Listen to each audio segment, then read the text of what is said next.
You are listening to the Toxic Mold Podcast with Steve Worsley, the toxic mold expert and your number one source for mold consulting and mitigation in the USA. Let's dive into a brand new episode. Before we get started on this episode, here's a not so short disclaimer. While all attempts have been made to verify the content provided in this podcast, neither the podcaster or the producers assume any responsibility for errors, omissions, or alternative interpretations of the issues discussed here.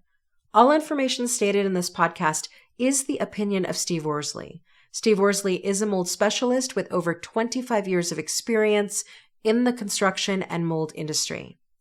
The Toxic Mold Podcast is for information sharing purposes only. The views expressed are those of the podcaster and his alone. These views should not be taken as expert instruction or commands.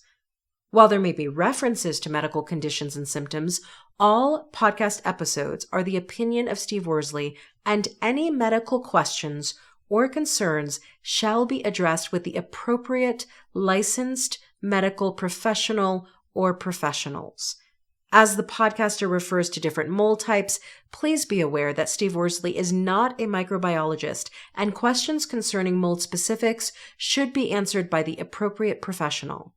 Steve isn't, nor does he offer any legal advice. For any legal advice, you must speak with a lawyer. The listener is 100% responsible for his or her own actions. You can check out Steve's books on Amazon. Just go to Amazon and search for author Steve Worsley.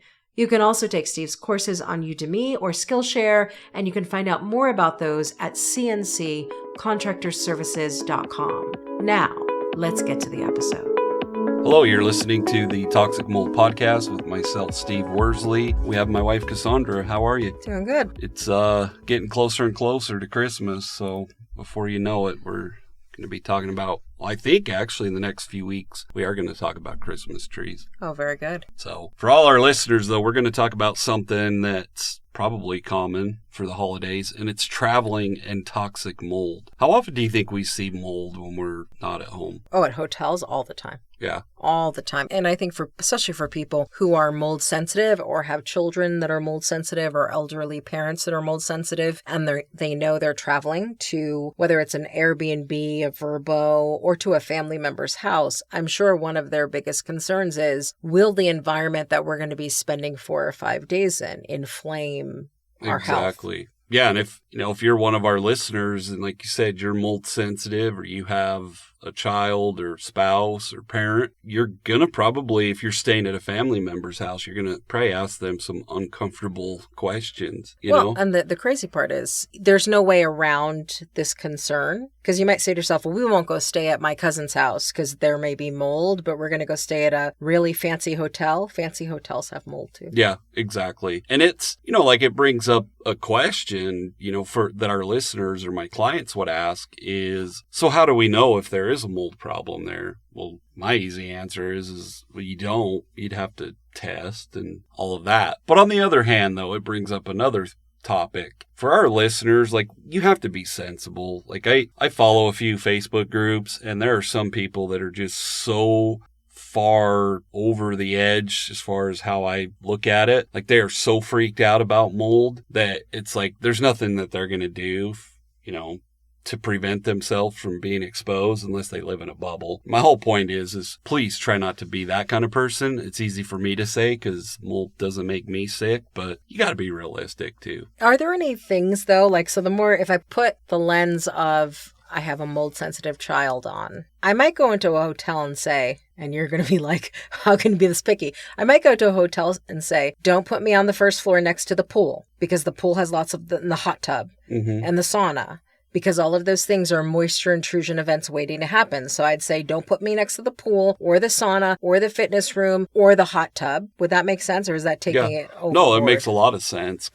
Or the laundry room. Yeah. Like we talked about last week, one of the 3 main components that mold needs to colonize and spread is moisture. And having a pool, having a laundry room, fitness room. The pool, to me, and hot tub would probably be the biggest concerns. But no, there's nothing wrong with saying, to the hotel staff when you're checking in, like, is there any way you can put us on a higher floor or a few rooms away or whatever? And I would assume they'll do what they can. But it brings me back to, like, you got to be realistic too.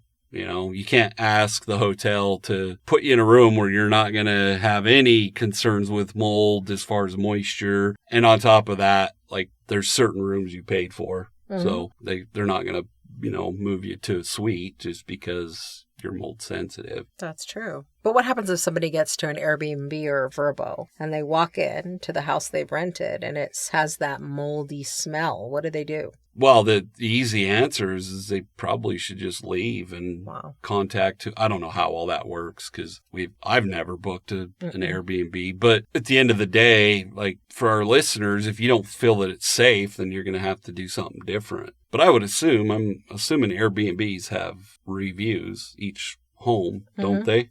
They do. So for our listeners, before you book it, I would make sure you read through the reviews, and because to me, it's a huge difference between you walk into the home and you tell the host there's a smell versus you walk into the home and you find visible mold. And it goes back to what I was kind of touching on earlier. If you're one of those people that no matter what, you think you're exposing yourself to mold, that's probably an issue and you probably shouldn't travel. Yeah. Well, I guess my question is, what can people do to prepare for their travel? Meaning, I'm just thinking, if I were going to be really extreme because I was really mold sensitive, I don't know. I'd probably bring all my own bedding and linen and things and then put it in a garbage bag afterwards and wash it at a local laundromat if there are mycotoxins. I mean, I don't know. I could take you down a rabbit hole. Yeah, but and I don't want to go down those rabbit holes because our listeners probably wouldn't like me at the end of the day, because I really do. Like, and I get it, if people react that quickly and you're that sick, then you probably shouldn't travel and go to an Airbnb or a hotel. And I guess my point is if that's how you are, like, how do you do your grocery shopping? Do you DoorDash all your groceries? Like, at some point you kind of have to draw the line and say, hey, like,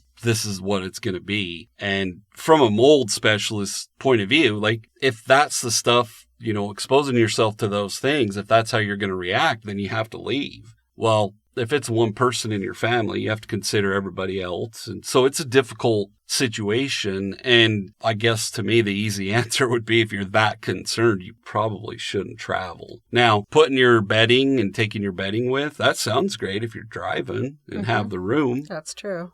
But if you're flying, I mean, I don't know. Well, and are there concerns about mold in airports? I've never asked you that question. Well, there's concerns with mold anywhere. I mean, are you concerned in the actual airport while you're waiting for your flight? But on the airplane, Are there concerns? And that's my point. Like, at some point, you have to be realistic. And if you're the type of person that you claim you react anywhere you go, then you can't really go anywhere. And it's not me being rude. It's just the airport's not going to, I mean, what are you going to do? Go to the airport and do your own EMA testing before you go there? I mean, that's not really likely that anybody would let you do that. But, the easy answer to what you're asking is like, if that's how you react, I'm not sure I would be traveling. Well, and maybe somebody needed to hear that being said from a mold expert, because sometimes I think people who know that they are healthier at home feel guilty for turning down invitations to go over family members' homes. Yeah. But what is your health worth to you? And maybe this is the holiday season that you set the boundary of, like, I'm not going to this family member's house because I know that there could be a mold issue there, or I just know I'm healthier at home, so maybe everybody comes to my house. Yeah, and I mean,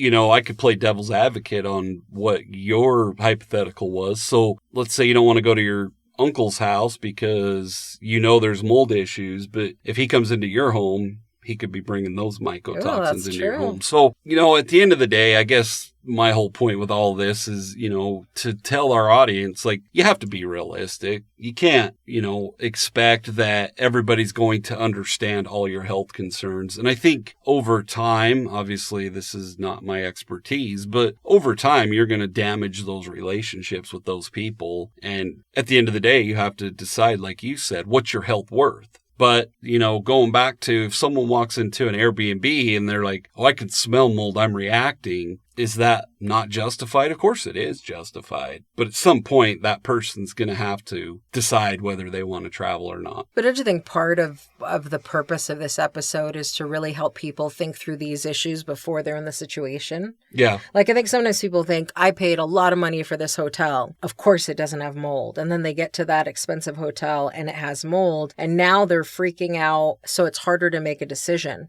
Yeah. This may be more about game planning in advance before you leave for the holidays. What would we do if we got to our Airbnb and it had mold? Right. Yeah. And like I said, it's something that for our listeners, you have to be clear with whoever you're traveling with that this is the stipulations or conditions that I have. And some people, and I'm saying this to our listeners, some people might react and say to you, well, then don't go with us. And that's not people being mean. That's just people saying, hey, I don't have to deal with the negative health effects that you do. And, like we've said, you could have mold in the bus you're getting on, the subway car, the plane, not really the plane, but going in the airport. And at some point, you have to be realistic. Absolutely. But how would somebody know if they were traveling for the holidays? How would they be able to suspect, there is a mold issue in this space? Well, the easiest is to visibly see it. Okay.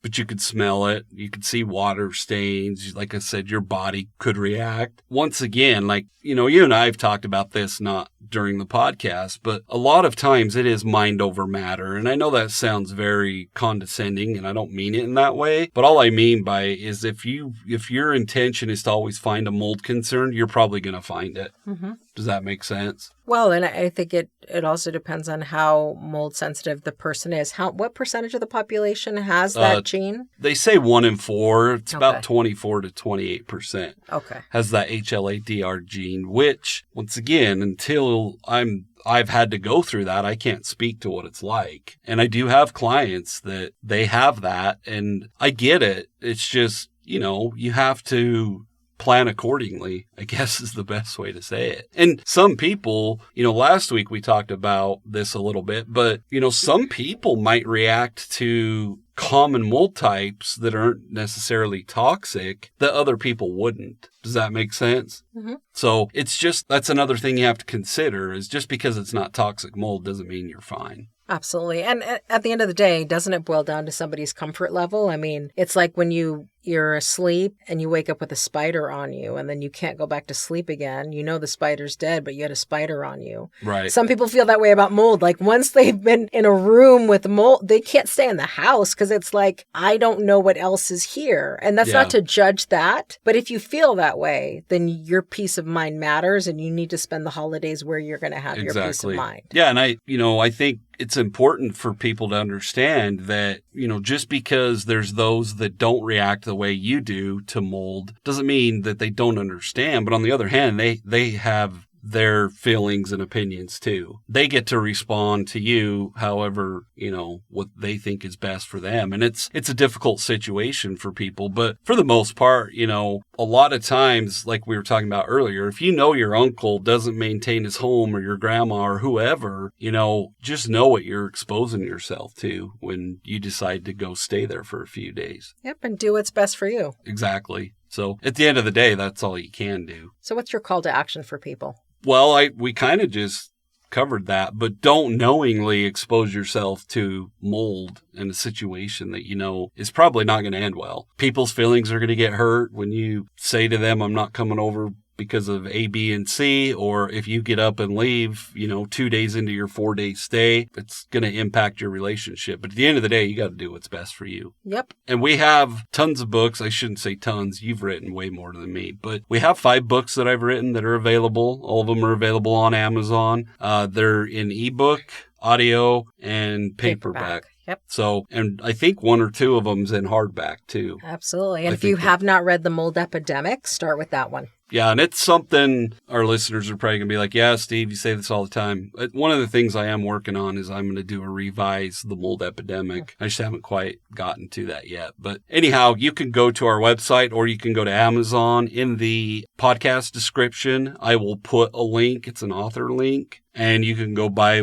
all 5 or one of the books. But The Mold Epidemic's the first book I wrote. It's obviously my bestseller next to Black Mold and Home Inspections. So there you have it. I appreciate all of you for listening. Like I said, Thanksgiving and the holidays are coming up, so stay safe and have safe travels.